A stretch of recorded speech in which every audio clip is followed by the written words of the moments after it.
Bonjour à tous et bienvenue dans ce nouvel épisode de Virage Digital, une émission retransmise en direct sur viragedigital.fr, ce qui vous permet à vous qui nous regardez de poser toutes vos questions à nos invités durant la demi-heure d'émission qui va suivre. Et aujourd'hui, une émission donc sur le thème du cloud hybride, faut-il avoir sa propre solution ou s'exporter chez un fournisseur? Nous allons en parler avec Emmanuelle Olivier-Paul, directrice associée chez Marques. Bonjour Emmanuelle. Bonjour.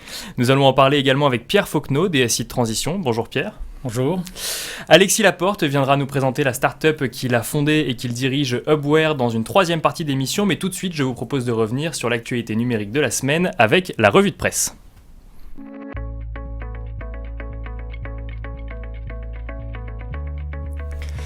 Première actualité cette semaine, 7 métiers sur 10 viennent du numérique selon la ministre du Travail Myriam El Khomri. Lors de son discours d'ouverture des rencontres de l'emploi, un colloque organisé par Pôle emploi, la ministre a en effet constaté que sur les 149 métiers apparus depuis 2010, tels qu'ils sont recensés par le référentiel ROM de l'Institut, 105 appartiennent au domaine du numérique, soit un peu plus de 70% d'entre eux.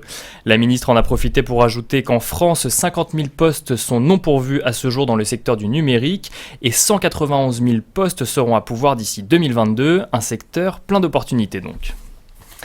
Deuxième info de la semaine, Orange et Objet News, filiale du groupe Bouygues, s'associent pour organiser un hackathon autour de la technologie LoRa, la fameuse technologie de transmission de données à bas débit longue distance. Les participants à ce hackathon auront 48 heures pour résoudre des défis autour de la Smart City, de l'agriculture et de la mobilité, un challenge qui se tiendra les 17 et 18 janvier prochains. Et puisque nous allons parler de cloud hybride, un des plus grands acteurs français du cloud, Keops Technologies et Hewlett Packard Enterprise ont annoncé la semaine dernière un partenariat qui concernera deux offres, iCode in Memory et HyperIaaS. La première ayant pour but de faciliter aux entreprises leur migration vers le cloud, la deuxième, HyperIaaS, est comme son nom l'indique une offre infrastructure as a service, où seront proposés les services Hewlett Packard Enterprise avec la particularité que cette dernière est personnalisable pour les entreprises. On écoute tout de suite Nicolas Leroy-Fleuriot, président de Keops Technologies, nous parler de ce partenariat. Ces deux nouvelles offres de cloud sont extrêmement innovantes. Leurs apports auprès des entreprises sont multiples. Pour la première, iCode in Memory, eh bien, les clients SAP qui vont migrer des environnements R3 4.6 ou ECC 4.7 ou ECC 6 vers ANA, vers S4HANA, ils vont trouver la capacité à migrer dans un cloud avec des appliances HP Enterprise entièrement optimisées pour les environnements ANA et avec des services managés proposés par Keops Technologies, extrêmement personnalisés, des services managés de grande qualité à l'appui de toutes nos certifications ISO 27001, ISO 20000, entre autres.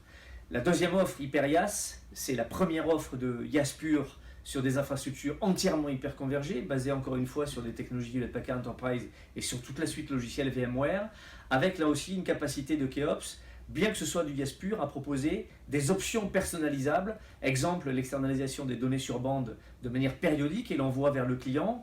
Exemple, des contrats de droit français avec des clauses personnalisables si le client a des contraintes particulières pour ses environnements IaaS. Donc une offre de IaaS pur sans service managé à la base, mais encore une fois avec une capacité d'entreprise et à l'appui de la force commerciale d'HP et de Keops de personnaliser le contrat, de personnaliser les offres, de personnaliser le minimum de prestations qui peut être attendu sur une offre de IaaS pur, sur une architecture encore une fois hyper convergée. Voilà, une offre qui sera également disponible sur le portail des partenaires européens Cloud28+, dont on vous parlait dans une émission précédente. Et je vous propose maintenant de passer à la deuxième partie de cette émission, le débat.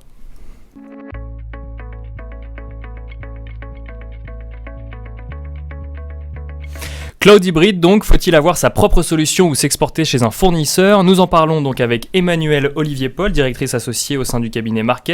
Emmanuelle, on va peut-être présenter le cabinet Marques en une phrase? Oui, Marques donc, est une société qui a une vingtaine d'années maintenant, qui est née, je dirais, après que les premiers clouds soient arrivés. On n'appelait pas encore ça le cloud.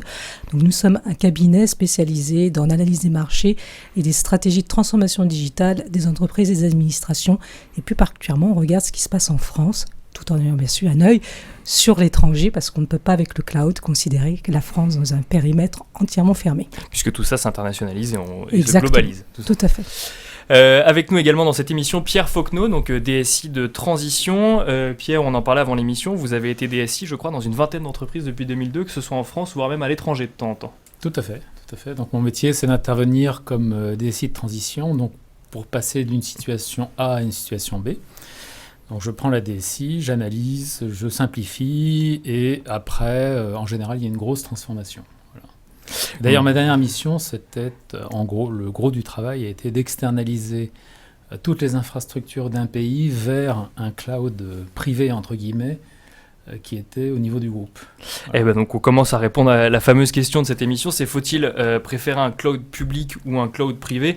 J'imagine que les deux ont des avantages. Pour autant, est-ce qu'il y en a un qu'il faut privilégier par rapport à l'autre quand on est une entreprise ? On peut peut-être commencer avec Marques. Oui, alors ça va beaucoup dépendre. Je pense que Pierre, en fait, tu vas me rejoindre du contexte de l'entreprise. Déjà en fonction de la taille, son secteur d'activité, son historique aussi, hein, parce qu'il y a des entreprises qui ont un exit temps qui n'est pas toujours évident à faire migrer, à modifier, à bouger. C'est d'ailleurs tout l'enjeu et toute la problématique. Donc déjà, il y a une analyse qui était à faire en fait sur le contexte en fait de l'entreprise.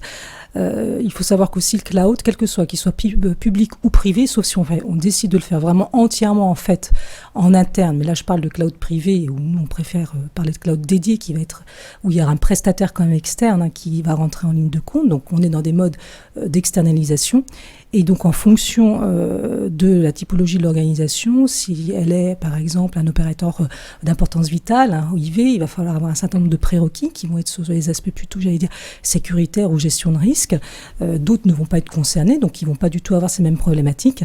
Donc on a effectivement aujourd'hui, notamment en France, une multitude, je dirais, de cas qui vont se présenter et qui vont plutôt en fait pencher pour le cloud public ou pour le cloud privé. Néanmoins, nous, dans nos études, qu'est-ce qu'on constate ? C'est que quand même le cloud public aujourd'hui est une tendance forte.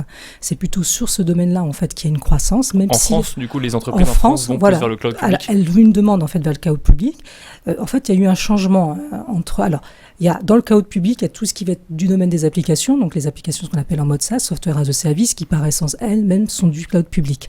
Donc ça, déjà depuis quelques temps, en fait, les entreprises ont déjà sauté le pas. Aujourd'hui, dans des grandes organisations françaises, des grandes entreprises, il n'y en a pas une qui n'a pas une application SaaS en fait dans un coin ou qui l'utilise. Donc toutes les entreprises du CAC 40 aujourd'hui, en fait, utilisent une application SaaS sous une forme, en fait, sous une autre ou dans un même métier ou en transverse pour de la collaboration, par exemple. C'est un petit peu en dessous dans les entreprises de taille intermédiaire, un petit peu encore en deçà en fait dans les PME, mais il y a un constat au niveau là de ce cloud public de type applicatif, on va dire. Après, il y a la partie infrastructure, et là on peut avoir différentes configurations. Ce qui est sûr, c'est qu'on voit que sur même les infrastructures, il y a une demande aussi sur du cloud public, ne serait-ce que parce qu'aujourd'hui il y a des grands acteurs, qu'ils soient français, qu'ils soient américains, qu'ils soient maintenant aussi, ils viennent de l'Asie, qui réalisent des investissements et qui proposent des niveaux de service qu'une entreprise seule aujourd'hui ne peut pas suivre. Donc ils ont cette capacité que ne pourront pas, même un acteur en fait dont c'est pas le cœur de métier, hein, je prends une banque, je prends un industriel, je prends un opérateur par Donc exemple. Il vaut mieux faire confiance en fait à ceux qui ont l'expertise ou l'expérience et dont c'est le métier pour mettre en place une solution. Alors confiance oui, mais comment en fait ça c'est tout et quels prérequis il faut prendre en compte en fait. Donc là peut-être Pierre pourra donner quelques éléments, mais donc on voit cette tendance aujourd'hui qui est très dynamique. On va vous écouter Pierre juste avant, vous faisiez la distinction entre le cloud public, le cloud privé et le cloud dédié pour que nos internautes comprennent bien. Cloud public, c'est donc qui est créé par une société externe et qui est mise à disposition de n'importe quelle entreprise, en étant fermé, mais qui n'a pas été créé pour l'entreprise qui va l'utiliser. Cloud privé, c'est qu'il a été créé par l'entreprise elle-même pour son utilisation. Vous voulez qu'on revienne un petit peu, peut-être simplifier, oui, il y a des choses. Pour simplifier, on dirait, oui. Est-ce qu'on achète des serveurs ? Est-ce que l'entreprise achète ses serveurs ? Et donc, doit tout d'un coup, si un nouveau projet, acheter un serveur, donc déjà 3 semaines d'inertie, l'installer dans une salle machine ou le faire installer. Donc, au sein des DSI, on est séduit par le principe du cloud public parce qu'on appuie sur un bouton. Et ça marche. Et on a la mise à disposition d'une machine qui est déjà installée. Donc ça, c'est très pratique. Et donc, pourquoi s'embêter à bouger des boîtes en métal si on peut juste appuyer sur un bouton et se les faire livrer ? Je pense qu'il y a plusieurs difficultés. Il y a une question de prix de revient. Donc jusqu'à présent, moi j'avais tendance à faire acheter à mes clients des infrastructures parce que le coût était vraiment significativement en dessous. Je pense depuis 2016, il y a vraiment un virage dans la baisse des prix où aujourd'hui, si vous prenez par exemple des infrastructures, on va dire chez le moins cher des moins chers, qui est OVH, il est évident que c'est moins cher chez eux que de le faire chez soi. Cette tendance va continuer chez tous les acteurs. Donc après, tout type d'acteur va... Après, je dirais ça va être plus ou moins sophistiqué, hein, donc on peut avoir des prestations de services qui vont être construites d'une façon différente chez les uns et chez les autres. Et donc tout dépend du problème qu'on a à résoudre. Si vous prenez aux États-Unis des grands acteurs comme des Apple, des Netflix et autres, ont loué des infrastructures dans la montée en charge de leurs services. Donc ils ont loué très rapidement des capacités en plus. Vous apercevez qu'aujourd'hui, ils commencent à demander des comptes à leurs opérateurs et ils commencent à rapatrier dans des data centers qui sont à eux. Oui, mais leurs services sont arrivés à maturité, ils commencent à faire les comptes et donc, si vous voulez, c'est un marché qui est en pleine ébullition. Sur le fond, pour moi, demain, il n'y a aucun sens à avoir des infrastructures chez soi et a priori, il sera évident demain que ce sera moins cher, plus sûr, de louer des infrastructures plutôt que de les acheter. On ira plus vite et ce sera beaucoup plus, ce sera facile et plus solide. Quand vous dites plus sûr, pourtant on aurait tendance à se dire que si on a son propre serveur dans son garage, les données sont plus sécurisées que si jamais elles sont chez quelqu'un d'autre. Et Non, pourtant en parce fait que c'est pas le cas. Non. quand vous louez à un professionnel, il va avoir toute une équipe de très haut niveau ils vont amortir ses talents vers plusieurs entreprises. Comment pouvez-vous recruter des types de ce niveau-là dans votre structure? Et bon, j'étais DSI d'une société où il y avait 40 000 personnes. Pour la France, j'avais 11 personnes à l'infra. J'avais des gens ils étaient très bien. Seulement, on faisait appel sans arrêt à des spécialistes à l'extérieur pour nous éclairer. Est-ce que telle décision est la bonne ou pas? Si vous vous adressez directement à un spécialiste qui ne fait que ça, qui a toute une brochette de spécialistes, qui se connaissent les uns les autres, vous avez une véritable expertise en face de vous et c'est beaucoup plus sûr. Voilà. Donc je pense qu'aujourd'hui, entre autres pour des questions de sécurité, la sécurité est globalement inabordable. Le niveau où la barre est placée, le niveau pour moi est pratiquement inabordable pour la majorité des entreprises. Et donc il n'y a que les grands comptes qui finalement ont les moyens de se payer des équipes de spécialistes pointus. En fait, ce que dit Pierre, il y a plusieurs éléments. Il y a les aspects compétences qui sont très importants. Aujourd'hui, on est sur des projets quand même qui sont complexes. Et aujourd'hui, on est sur un marché en tension au niveau des compétences. Vous le disiez d'ailleurs tout à fait en introduction. Là, on est vraiment, notamment sur les sujets liés à l'architecture, des systèmes d'information qui sont associés, à la sécurité, même des juristes, parce qu'il faut effectivement aussi autour de ça des juristes autour de la table, des gestionnaires du changement, puisqu'on appelle, dans ton métier, tu fais une transition, donc il faut accompagner le changement. Donc ces acteurs-là, en fait, ces profils-là sont difficiles à recruter. Il n'y en a pas suffisamment, en fait. Après, l'autre point qui était évoqué, et je suis tout à fait en phase, en fait, avec Pierre, c'est qu'il y a des grands acteurs aujourd'hui du marché. Il faut voir qu'ils investissent sur la partie services d'infrastructure. Je dis bien services d'infrastructure. Ils investissent des centaines de millions d'euros par trimestre pour maintenir en fait en condition ce qu'on appelle opérationnel leur centre de données, leurs infrastructures, tous les aspects qui sont liés à la sécurité physique, logique, donc là, on les parle hommes, de privé, les compétences. Dans l'entreprise. Non. Là, je parle sur les offreurs de marché, les offreurs de marché, solutions en fait de services de cloud en fait notamment publics dans le domaine des services d'infrastructure. Il est très difficile en fait de pouvoir aujourd'hui les rivaliser en fait au niveau des investissements. Et ils ont une capacité aussi à renouveler régulièrement les technologies. Pour suivre le rythme des technologies aujourd'hui, c'est très compliqué, même sur les aspects effectivement serveurs, mais sur les aspects sécurité. Et après, dès qu'on monte sur les couches applicatives, les gens qui vont pouvoir développer ou suivre en fait sur la partie système d'exploitation, il faut avoir les équipes et ils captent en même temps l'énergie justement sur le marché des nouvelles recrues qui vont venir effectivement chez eux.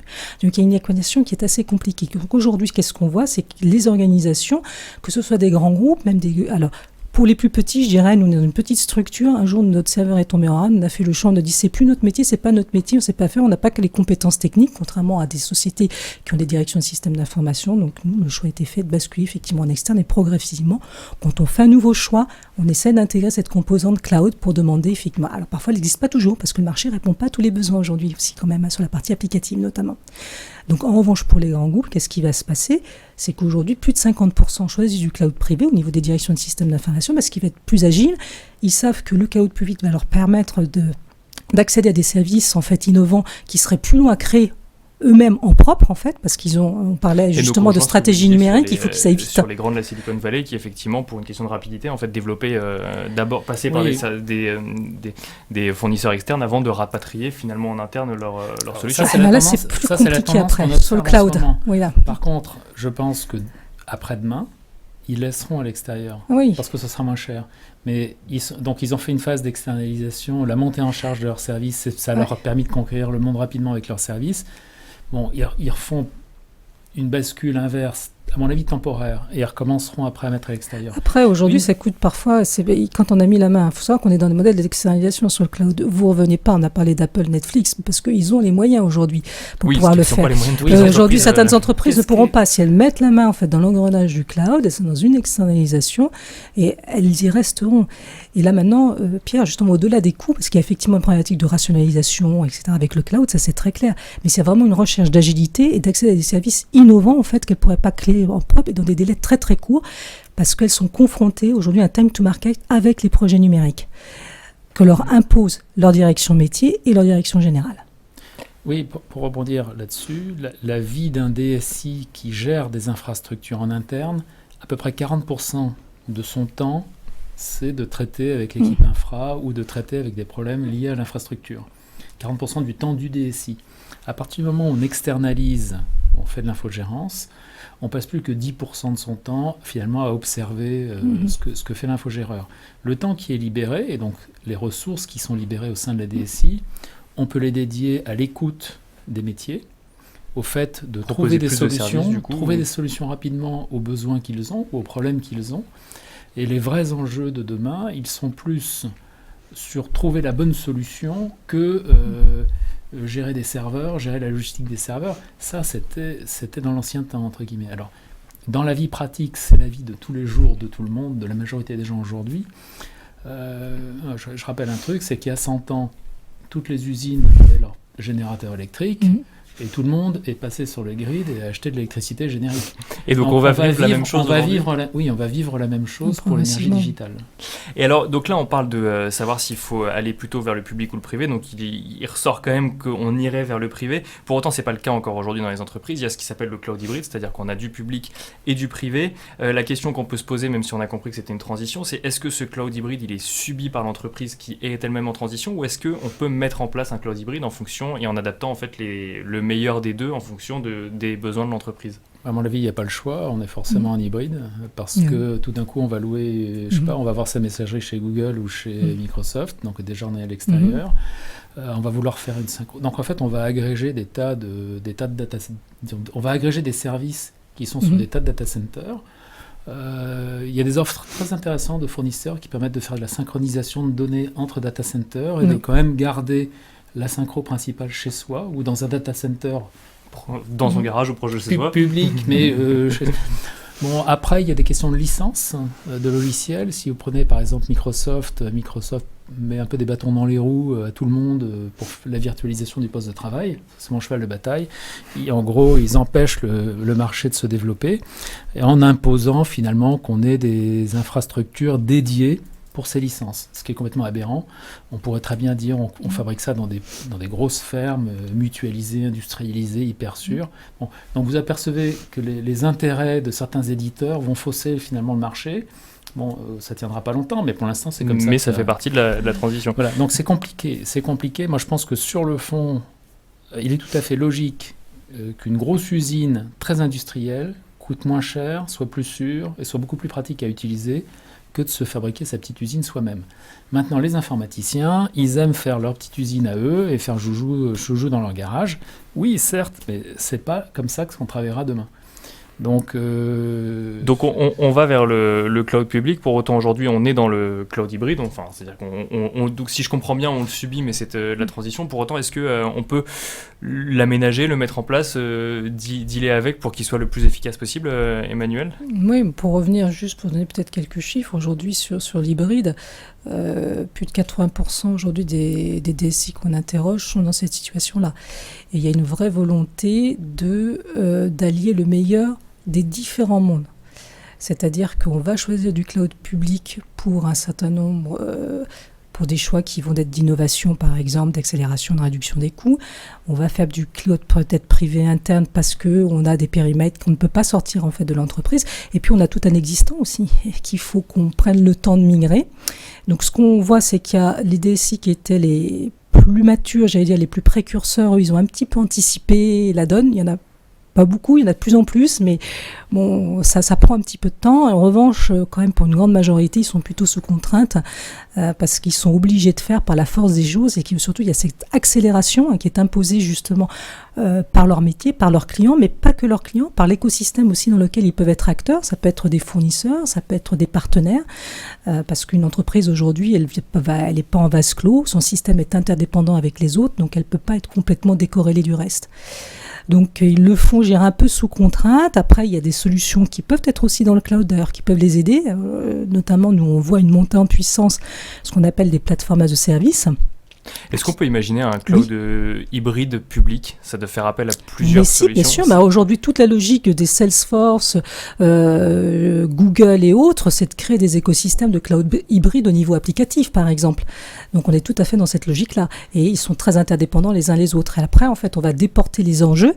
Parce que qui est la responsabilité ? Il faut, quand le service fonctionne, comme ils sont interdépendants, il ne faut pas qu'il y ait de rupture entre les services. Et donc, c'est tous les services web qui vont être mis en place, ou ce qu'on appelle les API, les interfaces de programmation en fait applicative, qui sont utilisées en fait par ces acteurs, qui sont dans une logique en fait ce qu'on appelle l'économie des plateformes typiquement.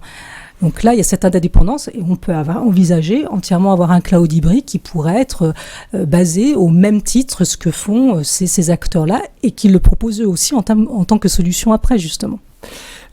Pierre, oui. Je pense qu'il y a quand même une difficulté, c'est qu'avant, c'était assez simple.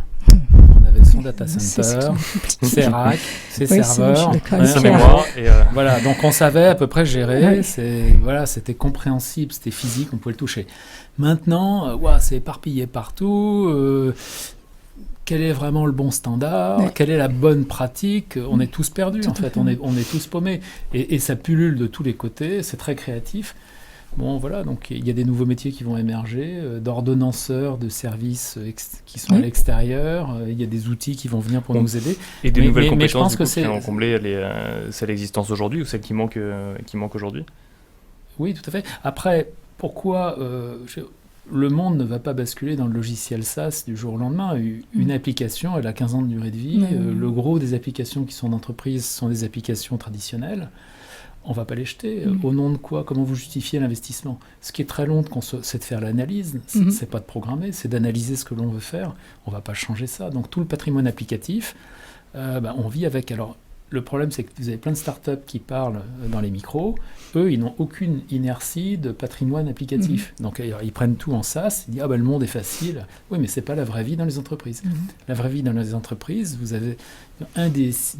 Moi, je suis DSI. On a le poids de ce qu'on appelle le legacy, l'héritage des anciens logiciels, c'est ce qui vous colle, vous traînez ça en permanence, mais il faut vivre avec.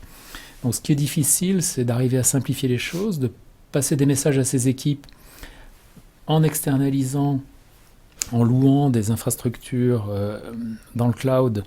C'est quand même une simplification parce qu'on n'a plus de logistique et tout. Donc ça, c'est très accepté par les équipes. Alors, après, quel standard ? Où est-ce que l'on met ? Il faut une bonne réflexion.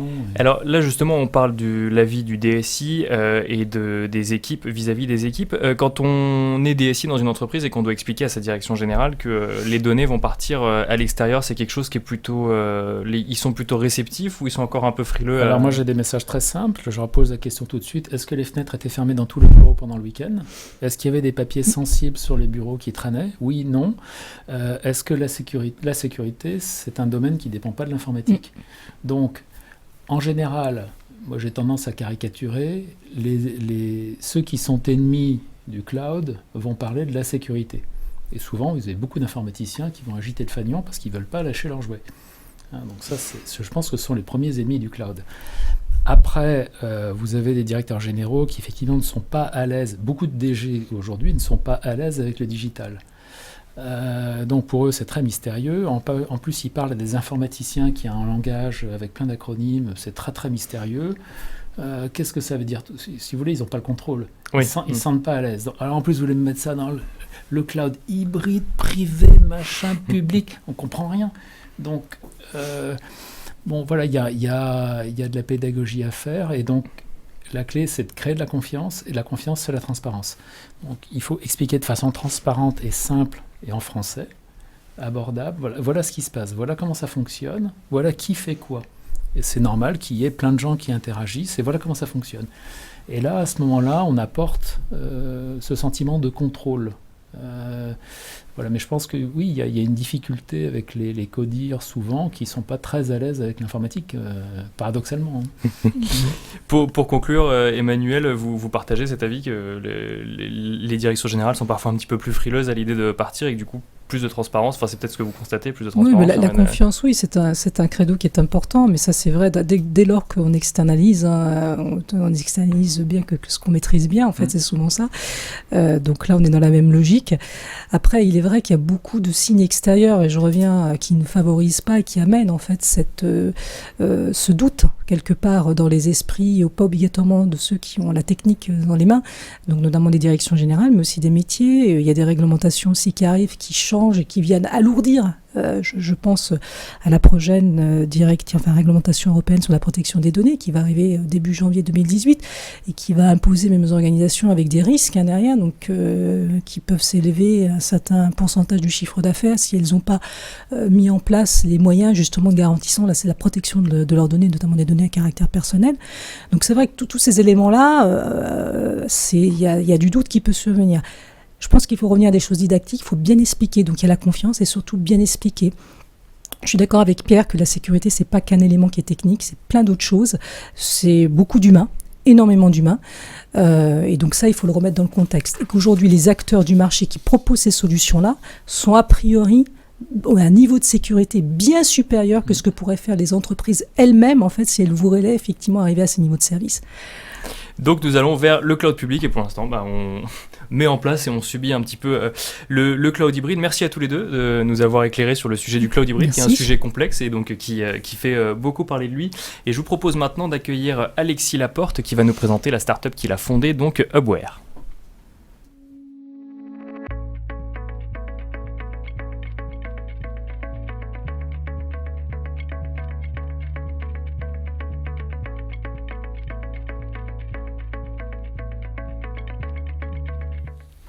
Le pitch de la semaine, donc c'est avec Alexis Laporte qui va nous présenter la start-up Hubware. Bonjour Alexis. Bonjour Nicolas. Alors vous êtes le fondateur de Hubware, est-ce que vous pouvez nous décrire rapidement donc, l'activité de Hubware ? Oui, assez simplement, en fait, nous on considère que le service client en général c'est pas très bien géré par les entreprises. C'est-à-dire que quand on a un problème, on est souvent excédé au téléphone ou aux emails. Et donc on se dit qu'il est temps d'apporter des solutions vraiment différentes.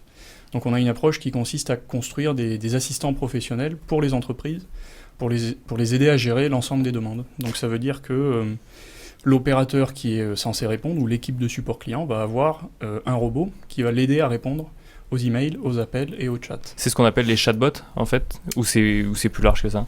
Non, le chatbot c'est la combinaison des chats, donc tout ce qui est poser une question à une marque sur Messenger par exemple, sur Facebook. Et on va y mettre un robot derrière qui va répondre à tout.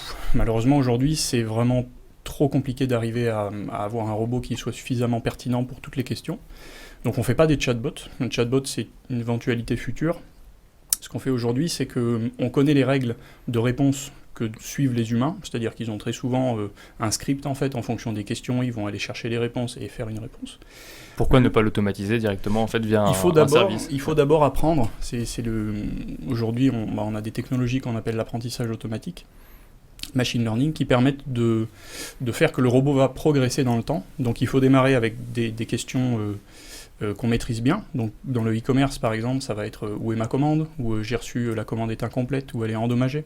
Là le robot va savoir quoi répondre, et selon le choix de l'entreprise, on va répondre automatiquement, ou d'abord apporter la réponse à l'opérateur pour qu'il la valide, ou qu'il la complète si il trouve qu'il manque quelque chose.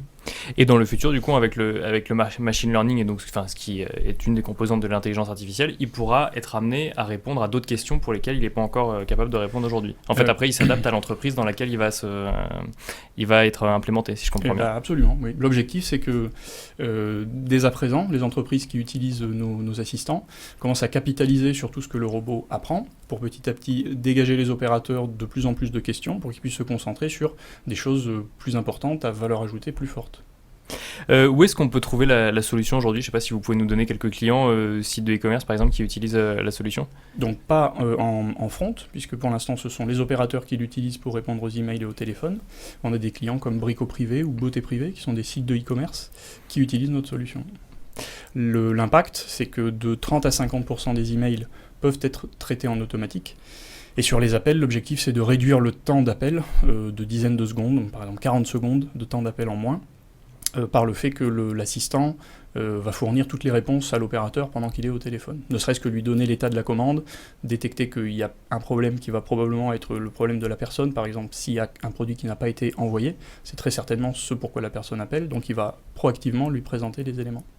Petite question comme ça, comment vous est venue l'idée de créer un bot qui va venir aider les services clients ou autres ? C'est-à-dire que vous-même vous êtes rendu compte, vous avez fait le constat un jour en étant dans un service client, ou l'opportunité est venue comment ? Le constat, tout le monde peut le faire. Oui, c'est vrai qu'il suffit d'appeler en fait pour se rendre compte que la réponse n'est jamais là. Le problème avec mon opérateur il y a peu de temps, c'est vraiment énervant. Donc l'idée vient de là, ça c'est sûr. La possibilité de le faire, c'est déjà, c'est pas notre première entreprise, donc on s'est réunis, on est 4 fondateurs, on s'est dit il y a vraiment un sujet là. Technologiquement, c'est rendu possible par les avancées récentes, donc du machine learning pour la partie comprendre ce que disent les gens, et ensuite pour installer l'assistant dans l'entreprise, c'est vraiment facilité par, vous en parliez tout à l'heure, les API, qui permettent de très facilement aller récupérer les informations nécessaires ou mettre à jour des informations pour pouvoir suivre le raisonnement que va faire l'humain, sauf que ça sera le robot qui le fera instantanément et qui fera toute la partie un peu pénible à sa place. Dernière question, ça a été créé il y a combien de temps ? En 2016, en avril 2016, donc aujourd'hui on a 3 clients. La semaine prochaine, on organise une conférence à Paris où on va faire justement un retour d'expérience. Puis l'entreprise va grandir en 2017, on est 7 personnes là actuellement. Merci beaucoup Alexis d'être venu nous présenter donc Hubware, en espérant que ça aura peut-être donné des idées aux gens qui nous regardent. Le contact d'un de vos collaborateurs d'ailleurs, Pete, va s'afficher à l'écran. Merci à vous également donc, d'avoir participé à ce débat, et merci à vous d'avoir suivi cette émission. Je vous invite à retrouver le replay dès demain matin sur viragedigital.fr, mais également sur nos sites partenaires qui sont donc IT for Business, ZDNet, PC Expert et Silicon. Pour ceux qui voudraient nous écouter en voiture ou dans les transports, je vous invite à télécharger le podcast de l'émission sur l'iTunes Store, et je vous donne rendez-vous la semaine prochaine, donc mercredi prochain, pour un nouvel épisode de Virage Digital.